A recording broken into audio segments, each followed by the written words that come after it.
Here we go. All right. Okay, took me a little bit. Sorry, late start and no sound. And everything's fine.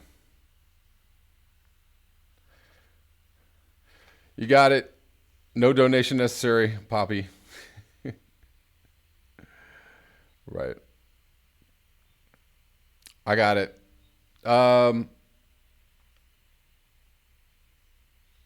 Thank you guys for being on top of that one and not letting me talk for 4 minutes into the video with no sound. This time it was only a minute, a little over a minute. So anyways, I don't know. I was debating on the title of this video. The first title I had up was identity theft, and I changed it to who's zooming who, but I may change it back. I don't know. I kind of wanted to get into a subject that I haven't really talked in depth about, or we haven't covered too much. But first I want to start out with a review of Michael Moore's documentary. Of course, the pitchforks are coming out. Of course, it's all fine and well, if Michael Moore wants to bang on the system. But when you kind of gut something that's near and dear to, quote unquote progressives' hearts, right? I mean, you can say that capitalism is bad, or war is bad, or our food systems are bad. But if you say that, maybe green energy might not be the thing that it was all chalked up to be, oh my God, the forks and the knives are out.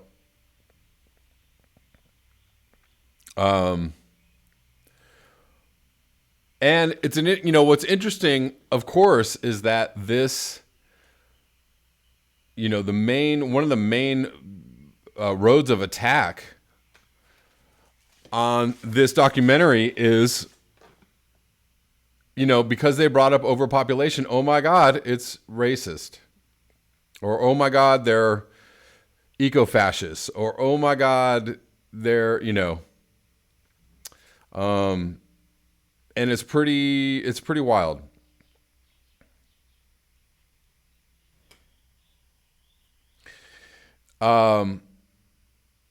Yeah, he has a way of pissing people off, or waking people up, or getting people to have an emotional response to something. But the thing that I find this argument of, against even talking about bringing up overpopulation, saying something about overpopulation, the immediate response that it's racist or fascist or whatever is kind of part of this bigger picture, a bigger picture problem, which is, for lack of a better word, I'll call it identity politics, but it's not really that. It's like kind of identity politics, but kind of social justice warriorisms, and kind of, whatever you want to call it, cultural leftisms. I'm not, I don't know the correct word to use for it, or phrase to use for it, because, none of those things are really adequate in summing up what's going on in people's minds.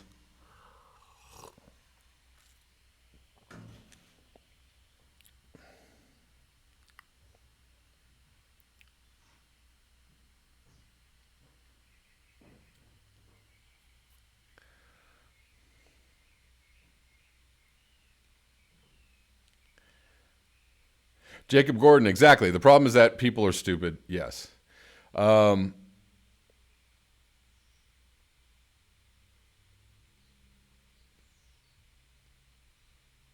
No representation says, no, Kevin, you got it wrong. Every progressive starts with how green energy brings jobs here and stay here. That is pure capitalism. Well, okay, so yeah, I mean, I don't know. I'm a little, tentative to dive into the subject because a lot of it has to do with misnaming things, or calling things, having the same several different types of perspective. Exactly. Forced dweller. What is leftist? Exactly. Kuro Hikes. We live in a country of spoiled children, and I'm not surprised at all that people are all huffy and puffy. Exactly. And Boiled Rope Lamppost puts it, succinctly, people are desperate to believe that it will all work out.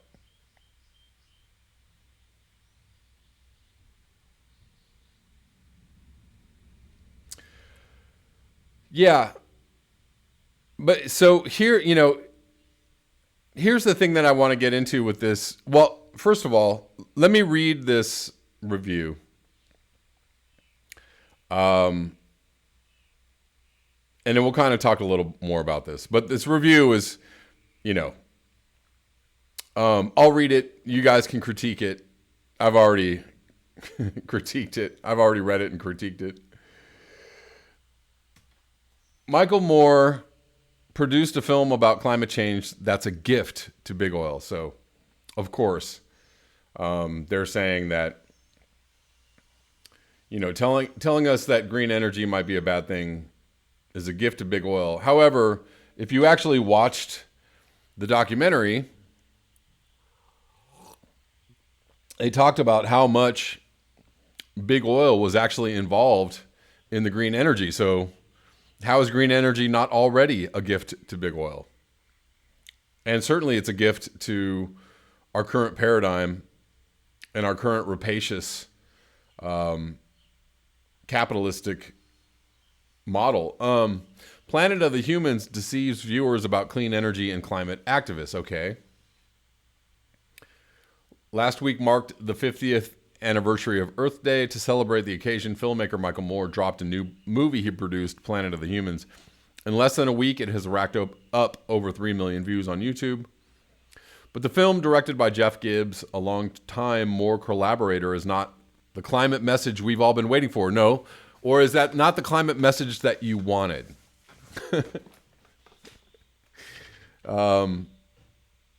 This is a highly opinionated piece, and it's a little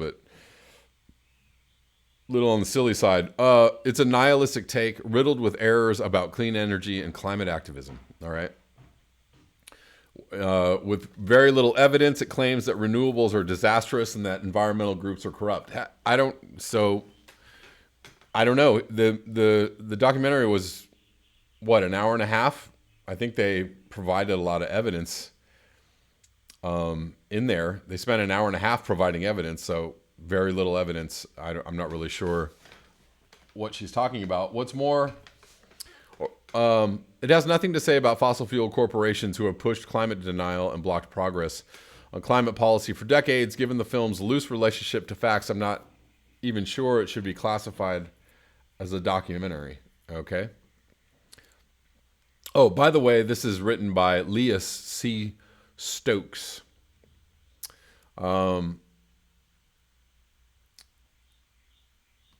There are real trade-offs in the clean energy transition. As a scholar, I've done my fair share of research and writing on those exact issues over the past decade. Renewables have downsides, okay, as do biomass, nuclear, hydropower, batteries, and transmission. Okay, that's what they were pointing out, the downsides. There is no perfect solution to our energy challenges, but this film does not grapple with those thorny questions. It peddles falsehoods, okay. Films for Action, an online library of free progressive films, agrees with me. So wait, so what were the falsehoods? That's the thing. She doesn't really say what the falsehoods are. She just says that somebody agreed with her. So that means it's false. It briefly pulled the movie from its site after documentary filmmaker Josh Fox wrote an open letter co-signed by climate scientists and energy experts We are disheartened and dismayed to report that the film is full of misinformation, so much so that for half a day we removed the film from the site. Films for Action's April 25th statement reads, ultimately, we decided to put it back up because we believe media literacy, critique, and debate is the best solution to misinformation. Well, thank you. At least you agreed that censorship was not the way to deal with this. But you went with censorship. That was your first, course of action. Oh my God. Okay, so she's going to lay it out. Here, I will lay out the case for why this film should have stayed on the cutting room floor. Are you ready, guys? The film has several factual errors about clean energy. It's not surprising that the film gets basic energy facts wrong and that information included is out of date. There are hardly any climate or energy experts featured. Hold on. Didn't they actually interviewed or tried to interview quite a few? Hardly any. I don't understand. Anyways, early in the film, Gibbs goes to see an electric vehicle demonstration. He concludes they're dirty because they probably run on coal. Except it's not true. 2 years ago, electric vehicles already had lower emissions than new gas-powered cars across the country. This is because the U.S. electricity system has been slowly getting cleaner over the past decade. All right, that's good. The film's wind and solar facts are also old. It quotes efficiency for solar PV from more than a decade ago, and it doesn't mention the fact that solar costs have plummeted since then. And that we've learned how to get more wind and solar onto the grid. The film instead acts like this is impossible to do. The largest share of the movie's scorn goes...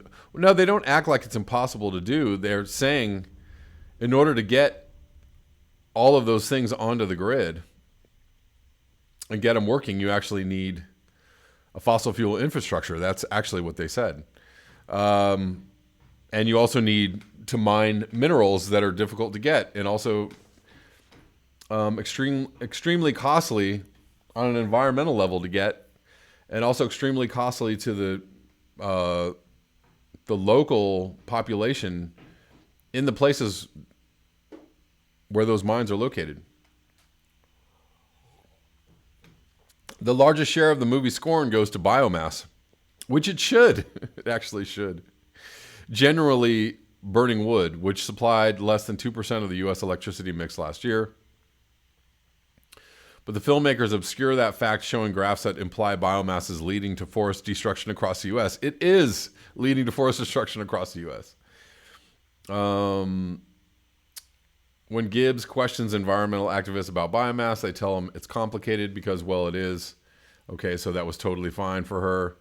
When we burn wood for electricity, we are using carbon that is already moving between our air. So, okay, she's laying out that this is fine to burn wood because... God, this is so dumb because it's okay because it's carbon that's already in the environment.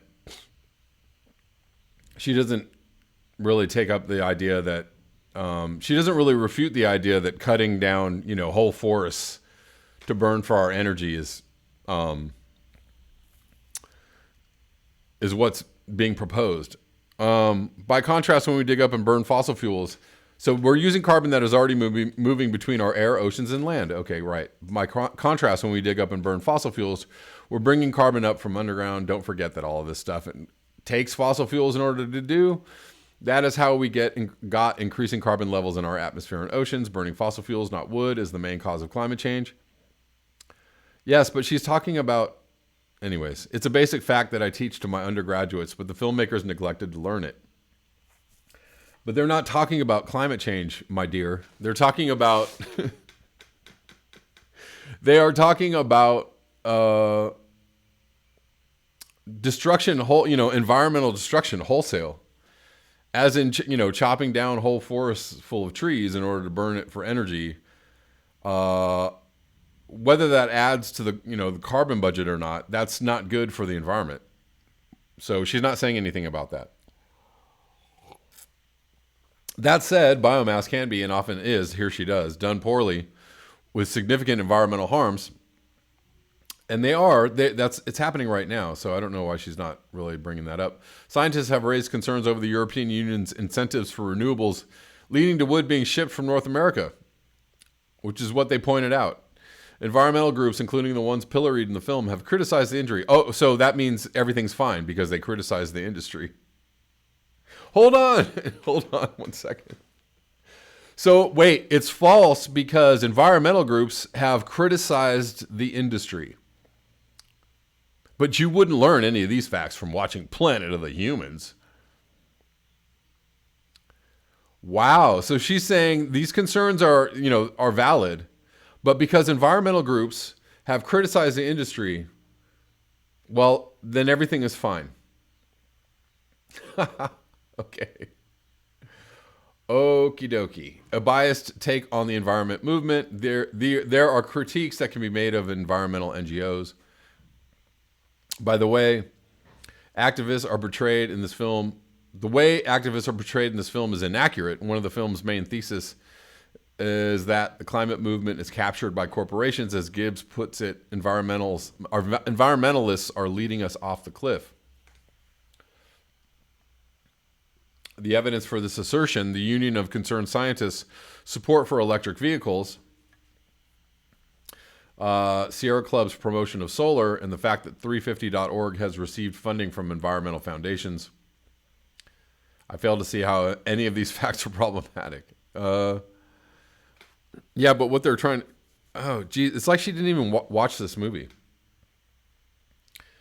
Tesla's factory is connected to the grid. Tesla's battery factory is connected to the grid. All of these festivals that they show were connected to the grid when they were saying, we're running on clean energy. But they're all connected to the grid. I know. Guamaushi, good grief. Burning anything releases CO2. Did someone pay her to look that stupid? Yeah, her argument is that burning wood isn't so bad because it's, carbon that was already in part of the life cycle. Are you a dingbat? Jesus Christ. She's just incredibly out there. But hey, it gets better. Let's go on. Let's go on.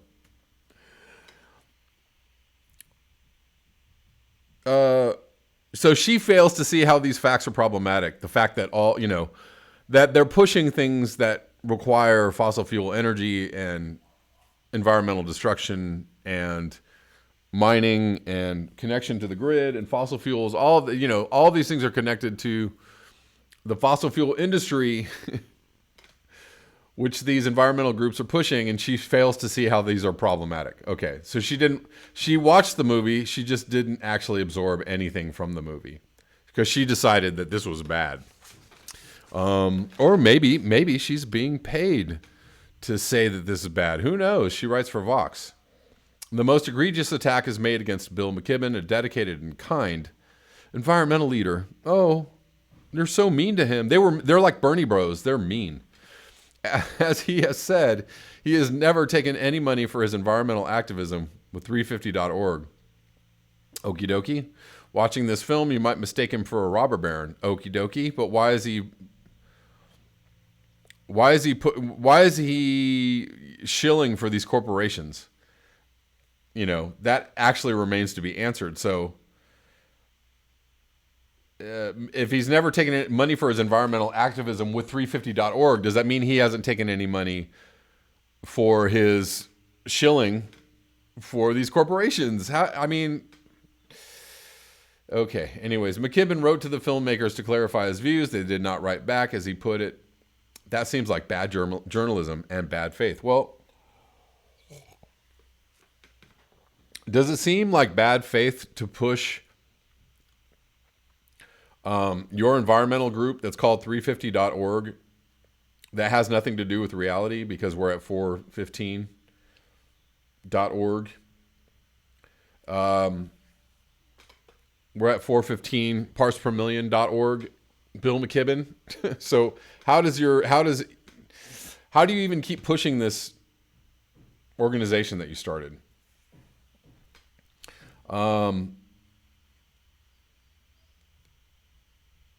Unlike the uninformed, I'm going to put out a record next year, and it's going to be called Fresh for 2012.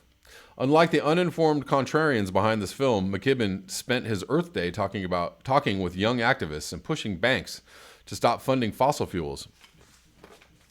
On April 23rd, one of those banks, Morgan Stanley, committed to not provide financing for drilling in the Arctic refuge. For a corporate hack, Bill McKibben sure spends a lot of time taking on corporations. Okay, that's fine. Sure. We'll give him that win. And those corporations in turn spend a lot of time harassing him. If the corporate capture of the environmental movement is the problem, it's puzzling why the film has almost nothing to say about corporations themselves. You know, the fossil fuel companies and electric utilities that lied about climate science for 30 years. But I don't think that was a focus of the film. That wasn't the focus of the film. I think the focus of the film is the fact that a lot of big money, and including these fossil fuel companies, are behind these green energy projects because it requires more energy. And I think they indicated that in the movie, right? Didn't they? Instead, the film denigrates the crucial work of the Sierra Club's Beyond Coal campaign. Right? So if you're a fossil fuel company looking to look green, which is, they also brought up in the movie, you want to sound like you're doing something about it. Oh, you're going green. Well, these fossil fuel companies, they're going green, and they're pushing these alternative energies, right? Because they already have commercials on TV. You can see them on TV. By fossil fuel companies saying we're doing our part by switching over to renewable energy. Instead, the film denigrates the crucial work of the Sierra Club's Beyond Coal campaign, led by Mary Ann Hitt. This program helped stop the construction of 200 coal plants and successfully pushed for the retirement of 300 others. Fine, that's good. Rather than recognizing the Sierra Club's achievement, the filmmakers falsely attribute the growth in natural gas to Beyond Coal. Do they? Also, alas, environmental groups are not in charge of planning new power plants. If they were, they would have a lot less fossil electricity. We would have a lot less fossil electricity.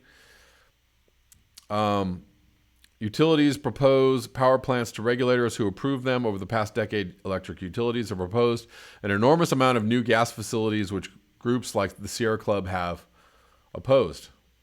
Okay? Perhaps the most insulting thing is that this film comes at a time when the youth climate movement is finally gaining momentum. Young women like Greta Thunberg, yeah, but she also actually spoke out against just the same thing. So she's leaving this out. She's leaving that out, that Greta Thunberg was like, you guys are scheming to make money on this. And Varshini Prakash have helped climate change break into the mainstream rather than bolster the work of the Sunrise Movement. Fridays for Future or Zero Hour, it undermines these activist achievements by sowing confusion and doubt. Why is Michael Moore promoting misinformation on climate change? Why would he do this? Throughout, the filmmakers twist basic facts, misleading the public about who is responsible for the climate crisis. Do they? Do they do that?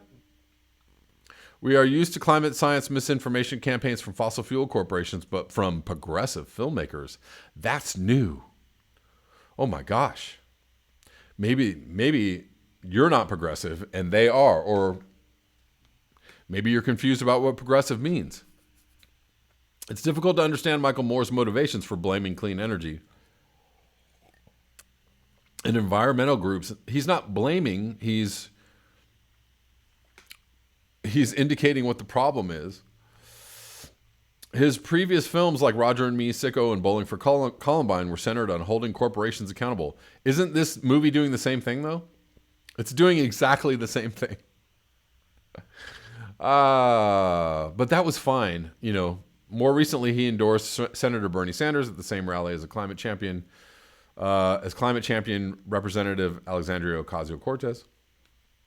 The Sanders campaign centered on an ambitious 100% renewable energy goal. They did. Yet the film, More Backed, concludes that population control, not clean it. Here's where we get to the really good stuff, guys. Concludes that population control. So they didn't say, they said overpopulation is a problem. Which indicates that possibly population control might be something that we need to discuss. They didn't say population control was the answer, although, obviously that's part of the equation. This is a highly questionable solution, which has more in common with anti-immigration hate groups than the progressive movement. So they're saying that they sound like anti-immigration hate groups. Did they say anything about people of color or immigrants? Did they say anything like that? They didn't say one word about, well, if there were, less of these people over here, then everything would be fine. They didn't say that at all. But again,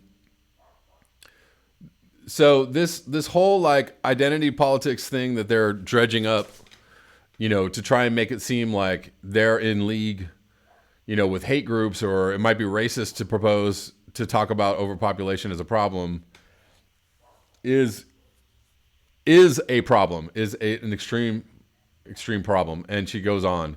The fact is that wealthy people in the developed world have the largest environmental footprints, and they also have the lowest birth rates. True.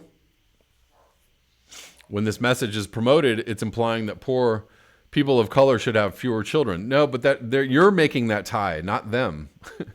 You are making that tie. You are the one indicating that. They didn't say this. You said this when this message is promoted. It's implying. You're implying that. They are not implying that. So I love it when you put words in people's mouths as if they said them, but you're actually saying that for them. You're making the implication them. Not to mention the fact that pushing population control is completely disrespectful of women's reproductive autonomy. Again, oh my God.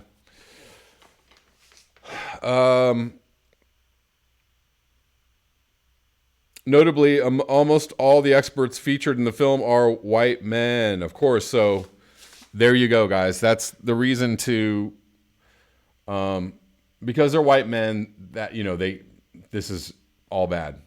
It's all bad. They hate women. They hate women, and they're parroting hate group speech, and they're implying that poor people of color should have fewer children, and they're white men. So there you go. So listen to me and don't listen to them. It is sad to think, she's actually a white lady, by the way. It is sad to think of the world we are leaving for children, yet if we embrace clean energy, then they would not have to grow up in a world tied to dirty fossil fuel. So if we just embrace clean energy, everything is going to be fine. That's what she's saying. Unfortunately, many people are taking this film seriously. Oh my God, it got 4 out of 5 stars. Oh my God, these crazy people who like this movie. Oh, they're taking it seriously. 4 out of 5 stars from The Guardian, normally a paragon of climate reporting. And The Late Show with Stephen Colbert gave more precious airtime to promote it on Earth Day. How dare he? I would rather have seen Colbert interview a young climate activist. She would have known more about the subject. Actually, had Colbert interviewed Greta Thunberg, she probably would have said, yup, this movie is great. I would have loved to have seen that. And actually, I would like to see that in the future. Please, somebody interview Greta about this movie so this woman could have a full facial.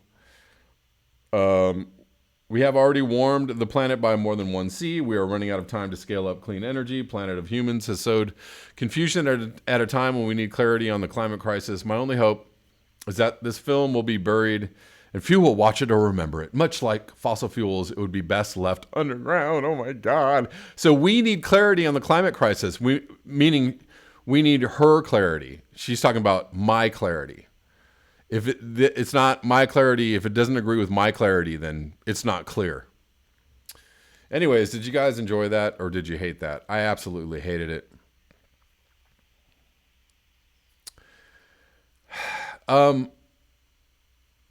You know, and the reason why, so this is,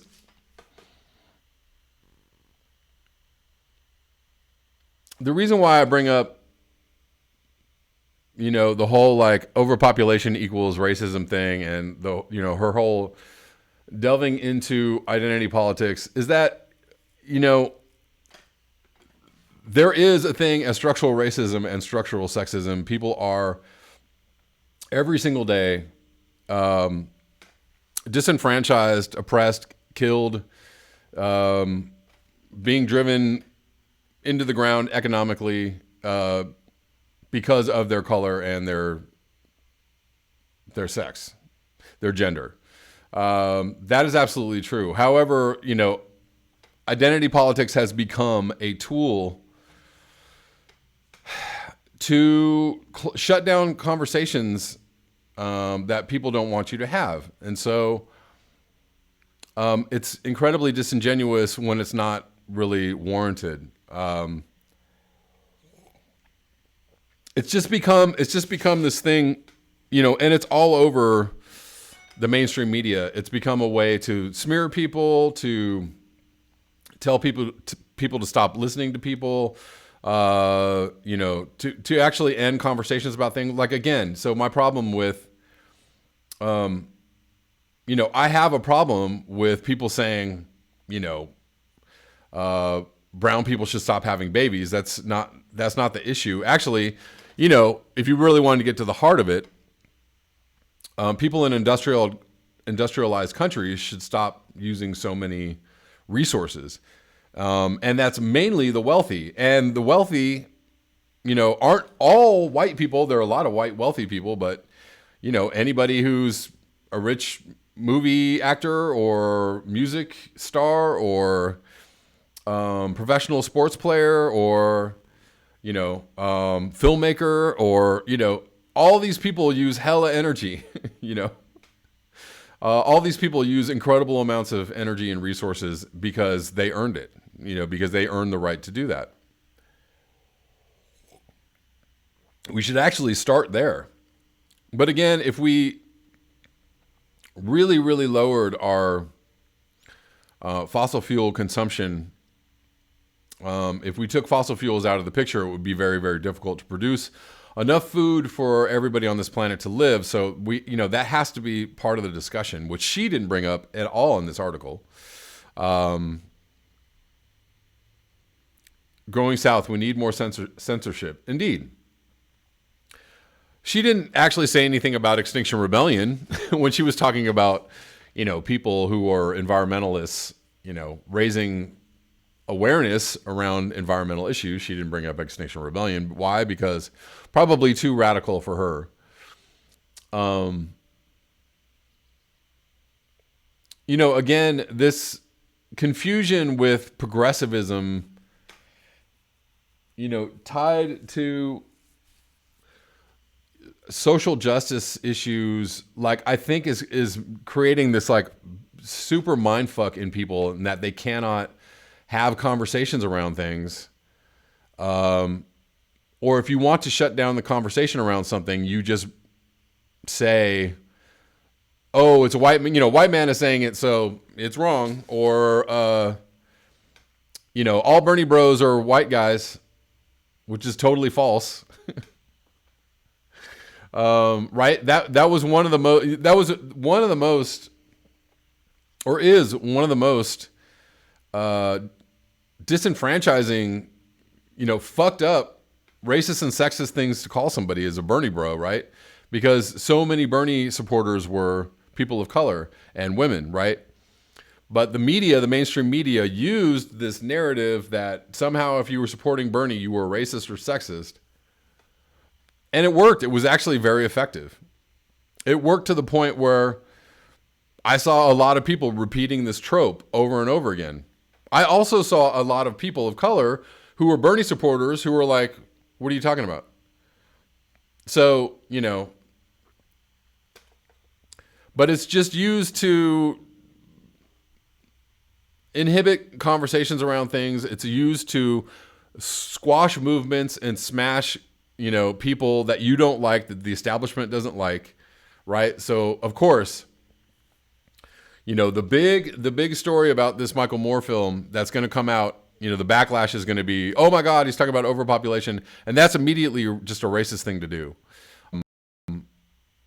which is ridiculous because why not have the conversation? The fact is that there are too many humans on the planet using too many resources. So, and I would even go farther and to say that there's already a lot of brainwashing programming around the subject, aka Thanos, right? That whole Thanos story is all centered around overpopulation and climate change. And it's creating this image in people's minds that the person that wants to talk about overpopulation is this big, scary, nasty monster who wants to kill people. I had another back and forth with somebody on Twitter who was saying that, oh my God, if you're talking about overpopulation, it's racist. And I was like, it's not racist. Have a conversation. And she was like, okay, so who do you want to kill first? I'm like, nobody said killing. Nobody's saying go extreme Thanos immediately. The problem is that this mindset, this like establishment takeover of identity politics or social justice-isms is creating the situation where you're just making people like have this knee-jerk reaction to certain words or phrases or ideas, and they can't even go down the road of thinking about it. It's actually it's making people fucking stupid as fuck. And, it's creating like just a whole like generation of zombies, people who can't think outside of this, paradigm of seeing everything in this prism of, social justice issues. So it's like, yes, those things are correct and true. Like those things are actual issues, but you have to like discuss those issues, A, in some kind of reality, and B, you have to be able to separate those issues from other issues. When you're talking about any issue. But the good news is that, this paradigm, this like faux, I'm going to call it fake woke or woke signaling, which is what, Elizabeth Warren was really good at doing. Like why Elizabeth Warren got a lot of people on her side is because she did a bunch of woke signaling and like, oh, I really care about, women and trans people and people of color. Like I really care about you. And everybody was like, oh, I really love her. She's great. When she actually doesn't give a flying fuck about you. So, the confusion is that Elizabeth Warren somehow cared about oppressed people when she didn't. And somehow Bernie Sanders didn't when he absolutely did. His platform and his supporters, his team, everything he was talking about was the most progressive and the most in support of people who were oppressed, people of color, people who were poor, women, etc. His policies went farther than anybody else's to support people who needed support. And so this whole language was, built around the idea of suppressing Bernie, his message, and his supporters, and lifting people like Elizabeth Warren and, Kamala Harris, who doesn't give a fuck about black people. Kamala Harris doesn't give one shit about black people, who locked up black people for smoking weed and kept, prisoners in prison so that they could work for nothing. Kamala Harris who touted herself as progressive, who was one of the worst, most horrible neoliberal, shitty politicians. But, somehow she was, elevated to be this like somehow progressive champion. Just solely based on her identity, which is actually, fucking bullshit. And which is actually why, people don't understand what a shitty president Barack Obama was, because, he made black people feel good about themselves, but he fucked over black people really horribly. And so everybody's like, what are you talking about? Obama was great. No, he wasn't. He wasn't great. Prudhone 100 says predators, indeed. Predators, indeed. Hunter Z, Bernie is yesterday's news. But, just yesterday. It's not that long ago. SG Kamala is Obama light. Indeed. So, so like this whole, like, I think we're entering, this is a difficult thing to talk about, of course, right? Like, because,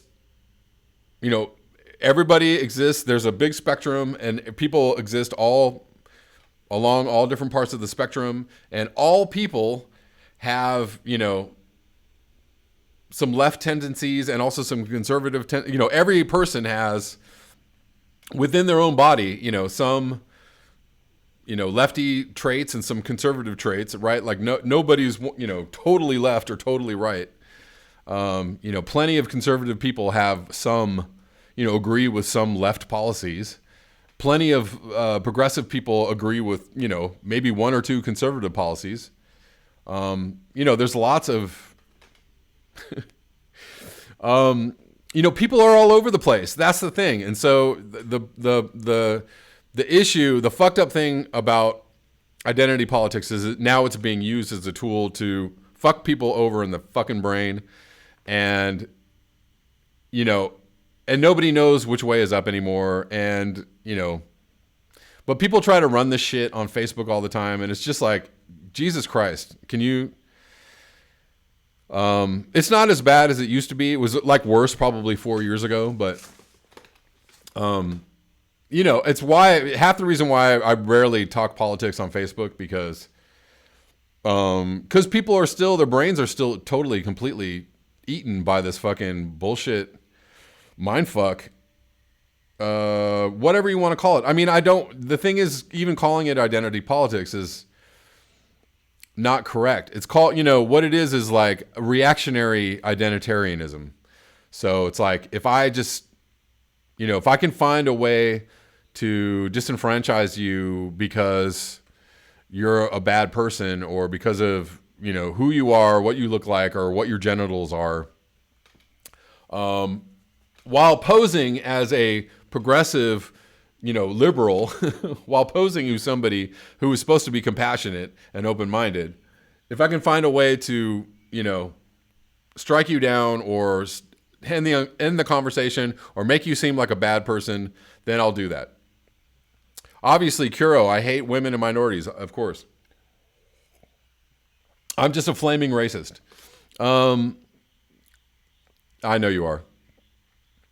The thing is though, this shit is all over the place. Like, look, man, somebody was a woman was in the comment section. A woman who used to follow this channel was in the comment section. Probably about 5 or 6 months ago. And she, said something that, somebody else disagreed with. A couple guys, I said, I disagree with you.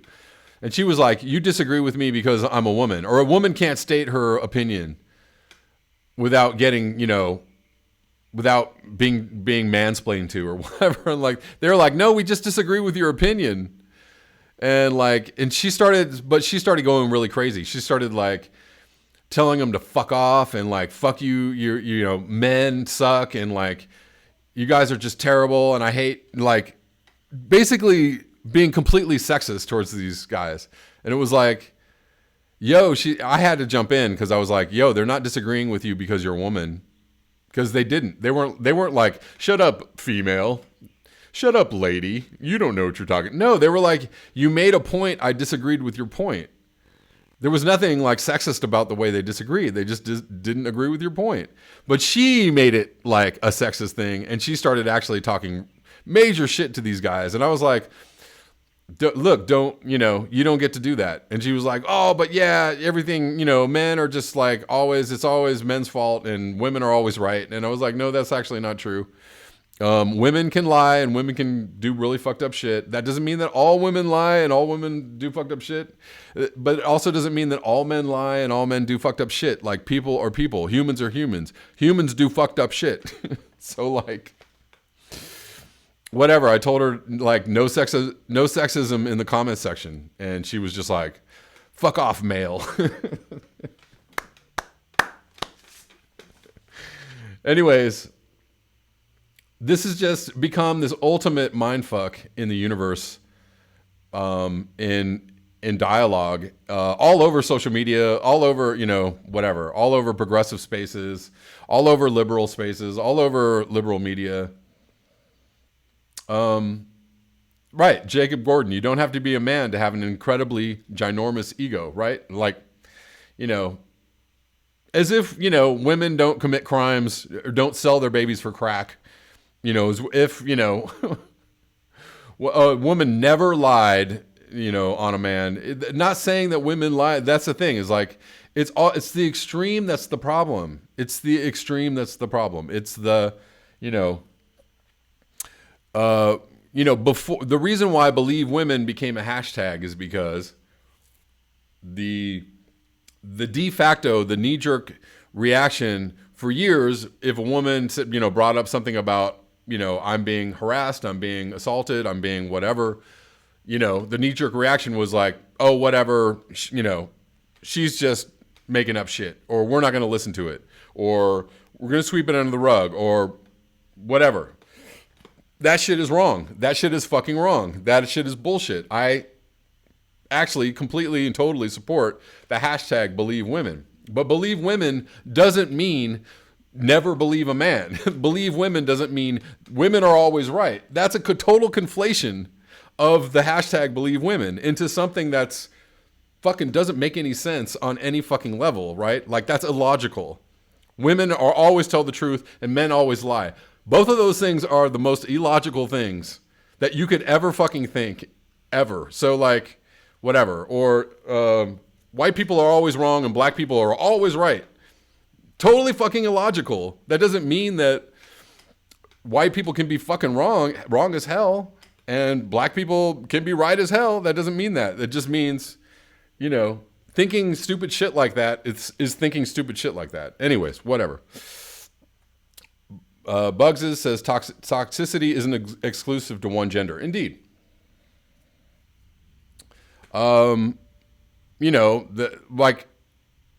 The idea that black people can't be racist is fucking stupid. It's a stupid idea. It's just not fucking true. Black people can't be structurally racist because, they don't. It's true that black people don't have power to be structurally racist. That is true. That is a true statement.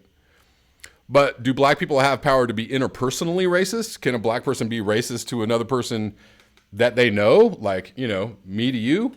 Totally. Like, so there's this idea out there that black people can't be racist, which is fucking insane on so many levels. Like, because all people are racist. Everybody's racist. White people are racist. Mexican people are racist. Black people are racist. Asian people are racist. Everybody's racist. Everybody has the power to be a racist. Everybody. So, like, oh my God. So, you have to figure out how to delineate between structural racism and who's being structurally racist and interpersonal racism, or whatever. So it's like, fucking figure it out. I think that you guys are really smart, and most people on this channel understand everything that I'm talking about. But out there in the world, out there in social media land, out there in Twitterverse, out there on Facebook, like, people are fucking like, what? People don't even understand this shit at all. Gandhi was a racist. Indeed. Exactly. He was super racist. What about Robert Mugabe? I don't know. I don't know about Mugabe enough to say whether he was racist or not. But I'm just saying, like, Humans through history have been super racist. Like,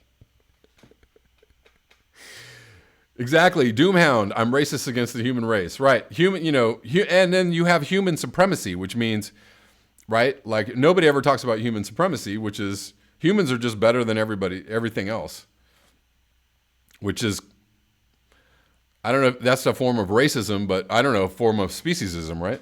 So, anyways, I got off on a tangent, but this shit is starting to become a little crazy, right? Because, there was this whole thing about, Bernie supporters being racist and sexist. And all over my timeline, most of the Bernie supporters on my timeline are black people and women. And actually, most of the blue no matter who people who might call Bernie supporters racist or Bernie bros, most of those people are white people. Interesting point. Thank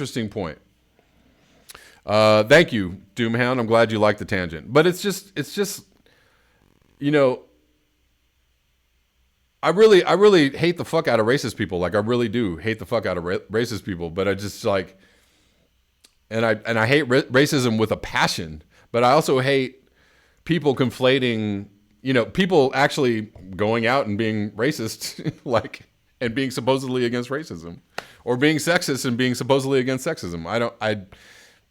Because I hate sexism or racism. That's why. And because it's being used as a tool to fuck people in the brain by the mainstream media and by the powers that be. Check this out.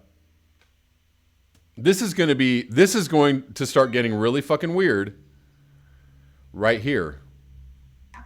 So in 2018, you tweeted it was shameful that Brett Kavanaugh's Supreme Court nomination was being rushed forward, and survivors of violence like Christine Blasey Ford deserve to have their voices heard. Are you applying a different standard now? Not at all. I believe then and I believe now that women deserve to be heard because too often they are not. And Tara Reade deserved to have her story listened to and investigated. What was happening to Christine Blasey Ford was that there was no investigation. There was a rush to move the conversation forward so that no investigation was conducted. And as I said, I believe that those allegations needed to be investigated. And I believe that the New York Times and subsequent reports support what the Biden campaign has said. And I believe Joe Biden. So you said you've heard her, you've heard enough, you don't believe her, you believe Joe Biden. No, what I'm saying is that the New York Times investigation of her allegations, the New York Times investigation does not support the accusations against the vice president. I believe the Biden I know, and I think that he will make women proud, that he will make America proud. Well, so if you were watching Fox News during the Kavanaugh hearings, and you saw people, women on Fox News saying, well, I just, basically saying exactly what Stacey Abrams just said about Brett Kavanaugh. Well, I believe Brett Kavanaugh. I believe the investigation that they've already figured out that, he's innocent. I believe this person needs to be heard. I believe that Christine Ford needs to be heard, but the evidence looks like Brett Kavanaugh's innocent. I mean, this looked very suspect. So, this whole thing about how we're just going to slander and smear every Republican or, everybody on that side as sexist and racist. But we're not sexist or racist. Not the Democrats. No way. This whole Biden thing is starting to blow that shit out of the water. It's starting to blow that whole ideology, if you will. I don't know what to call it. Mindset, narrative. So it's fine if Democrats are the ones accused of impropriety. How, you know, this was rampant when Hillary Clinton was the nominee. This shit. You know, if you brought up anything about Hillary Clinton, you were a Trump supporter, you were sexist, you know, you were a bad person. If you ever brought anything, you know, shed any kind of light on Hillary Clinton and the shit that she was doing. So you were just a bad person. Right. So if the New York Times concluded this, she believes the New York Times. Which was actually just a really shitty investigation / article. No, she's, you know, she's a possibility for a VP slot. Right? So, oh, well, when it serves me, if it serves me, I can, you know, I can not believe women. Or I can give you some kind of double speak about, oh, I believe she needs to be heard, but, you know, the evidence, it looks conclusively like I believe Biden. Okay. All right, then. Well, which side are you on? Right? So it's all, you know, Trump bad, Trump bad, Trump bad. Trump is the most evil, dangerous person that ever lived.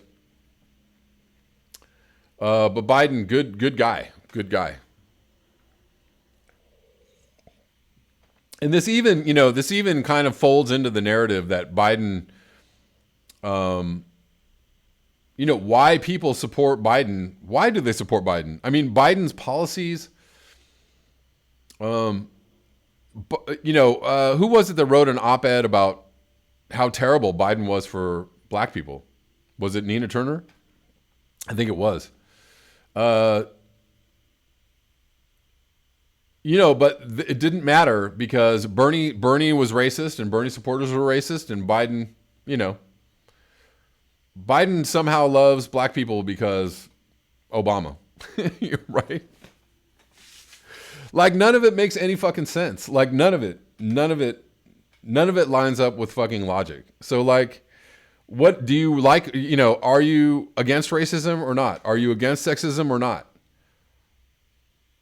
Because it doesn't look like these people are really against racism or sexism, because it's totally fine if it's their side doing the racism and the sexism. It's totally fine. It's totally fine if your side is doing the racism and the sexism. That's what it comes down to. It's totally fine. You're wrong. You know, so like, I'm saying all this to say that I think that there needs to be some kind of new language or area of study, if you will, or development of a progressive narrative that doesn't allow for the encapsulation of this kind of, like, you know, because there's this, you know, the fucked up thing about identity politics, which I think originally served a purpose of, you know, enlightening people as to the struggle of people who are oppressed. I think that is a completely worthwhile and noble struggle. You know, but that narrative has been completely, like, corrupted, hijacked, you know. So there needs to be the development of a new understanding or language or, you know, framework of philosophy around, you know, or maybe it's just like, is it racist or not? Is it sexist or not? Are we believing women or not? Does believe women mean, you know, take this story seriously and investigate it? Or does it mean all men lie and all women tell the truth? Which one does it mean? It's just, you know, if I don't like something that you say, if I don't like where you're coming from, you're a fascist. If you're talking about overpopulation, you know, immediately you're a fascist or a racist. And that's all it takes to make somebody go, oh my God, I don't know if I want to watch that documentary because I heard that it was something that was repeated. You know, they were talking about something that was repeated by hate groups. I don't like that very much. I'm a Hillary supporter. Right? So that's all you need to do is just smear somebody with this language. Racist is racist, sexist. And then you're done. That's all it takes. Jody Connolly says, I know a black man who is a Trump-loving Republican, loves Fox News and right-wing hate radio. Major point. Yes, exactly. I actually know a few black men in Los Angeles who live in Los Angeles, California, who are super Trumpers. They're Republicans. One guy I know follows Q. There you go. Like nobody lives in the box that you think they live in. And so operating out of that box actually doesn't help anybody. It doesn't help anybody become smarter or more aware. And I guess, I'm going to end this video by asking a question. The question is, if this is your standpoint, if you are I consider myself a feminist because I care about feminist issues. I care about women having total and complete equal rights. I support the ERA. I support women getting paid, as much as men do. I support women having, equal opportunities in every strata of society. But I don't know how like radical feminism, or I don't know what you would call it. I don't know how this particular narrative helps educate people or make people less, make them more open to your message, right? I see it actually being more like, I see it more being more adversarial than helpful, right? So because it creates this whole thing where like men are all bad and women are all good and fuck you guys and screw you males and you all suck and this is all, like I get women empowerment. Does it have to be, at the detriment of other people? I don't know. And that's where intersectionality comes in. That's where, right? So if you're truly coming from an intersectional point of view, then you are taking in all people in all points of view, and you are not like shutting people down just because, you said a word that was like, oh, you said overpopulation. Whoa. Yeah.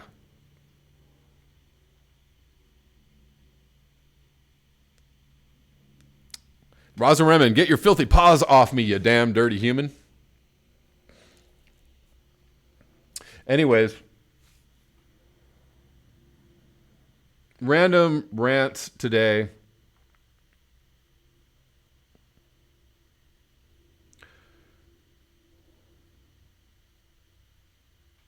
And I'm just, whatever. It's like the social media space is really taken up with this kind of like language that is, I see more as just being used as a weaponized language on people rather than, really advancing your point of view or, debating logically something. And it seems to be something that people go to when when logic is out, right? When you've already debated the points on a logical, scale. And I've done this a bunch of times, right? Where I've had arguments with people and we're going down a logical path and I'm like, I out logic them and they're just like, well, they don't have anything left. They're like, well, mansplainer figures that whatever, you're just a white guy or something that effect. I was like, all right, so you're out of bullets. So you just had to go to,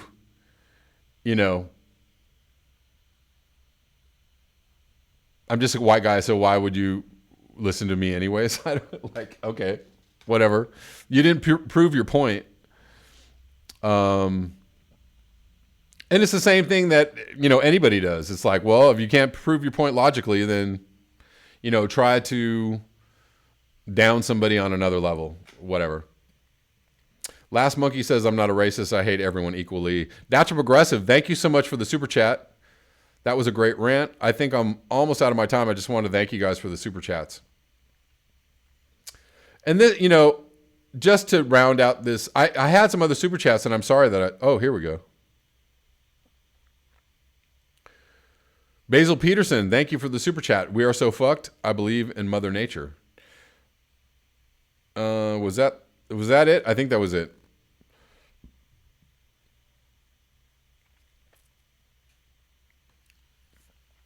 Yeah, I just, I think in the progressive news space, I think there's a lot of people that see identity politics for what it is, and they're just like, yeah, we're not doing it. We're not going down that road. Because politics is part of the word, and politics ends up being a way to, jack power or, politically get an up on somebody else. And it becomes more politics than identity, right? Anyways, I've said a lot. I've said enough. I appreciate your ears, your eyes, and your conscience. I will be back tomorrow at the same bat time. Thank you so much. Until next time, peace.